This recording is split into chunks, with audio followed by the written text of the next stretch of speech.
I really miss the days where the only image of Ra that I had in my head was this.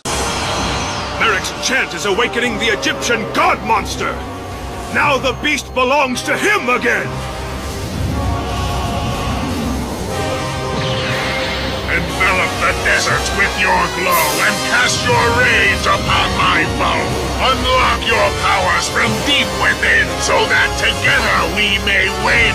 Appear in the shadow game as I call your name! Winged Dragon of Ra! There it is!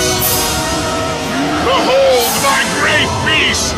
Yeah, if we could go back to those times, that'd be fantastic.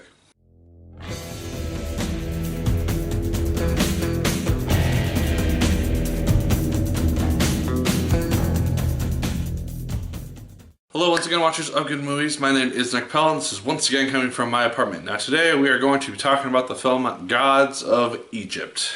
This film stars Jamie Lannister from Game of Thrones. I'm not even going to try to pronounce your real name, sir. I apologize, but yeah, it's not going to work well. He plays this god. He is the son of Osiris, and he has this all-seeing eye. He is the god of the air, although he doesn't really do a lot unique things with the air. You'd think he'd be able to like airbend or something, or like control the air or something to be the god of air. No, he just flies around, which is the same thing that pretty much every other god, which is only one person who can like transform into these creatures, does. But anyway, he's going to be made king, and then eventually like, oh hey, evil brother, uncle person comes in, oh hey, I want to be king instead. Kills father, takes out the eyes of Jamie Lannister instead of cuts off his hand. He gets banished, 100 years go by, apparently. And then this mortal guy, played by Brenton Thwaites, decides to go and rescue Jamie Lannister and get his eyes back and fight against Gerard Butler. And that's our movie. It's really not that good, honestly. I was making sure not to fall asleep about halfway through it. First off, the CGI in this film is just atrocious. You can tell that so many of these scenes are green screen because it does not look good at all. There's these desert scenes for the most part, and then there's one like a swamp area. And I mean, you look at Mad Max earlier last year, and that film did it really well. If it used any green screen, you could not tell whatsoever. It looked very authentic.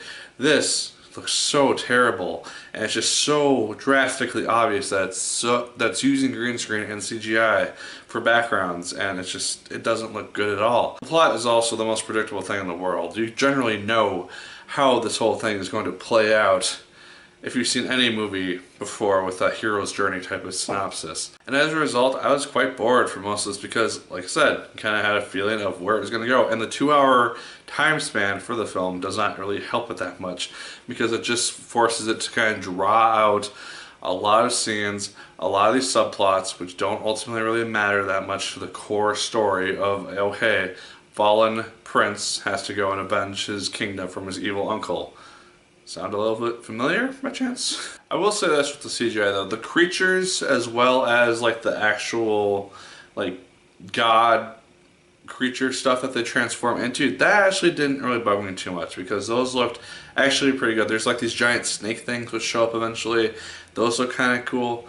And then yeah, there's parts of the CGI that which do work well because I mean, something has to. It's just the backdrops for things which really just stick out and just look terrible. Most of the special effects CGI with like things being blown up and everything, that looks actually pretty good, and I didn't really mind that too much. Also the ending, like the last 15-20 minutes of the film, actually pretty enjoyable. It's got this really big climatic ending which you would come to expect with this film, but I thought it was done in an enjoyable way for the most part. You guys, as you've probably heard by now, Gods of Egypt has very few things going for it in regards to it being a good movie.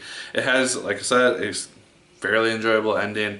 The CGI is not terrible with some of the special effects, but the rest of it is just not great. And part of that is that it did not include a single Egyptian actor. We have these two American Western actors who are portraying these Egyptian gods and kings, and it's just like, no.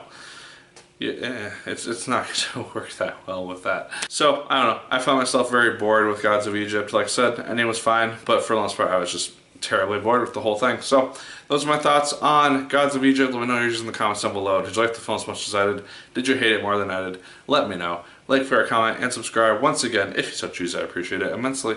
And as always, my good people, my name is Nick Pell. And once again, keep on watching.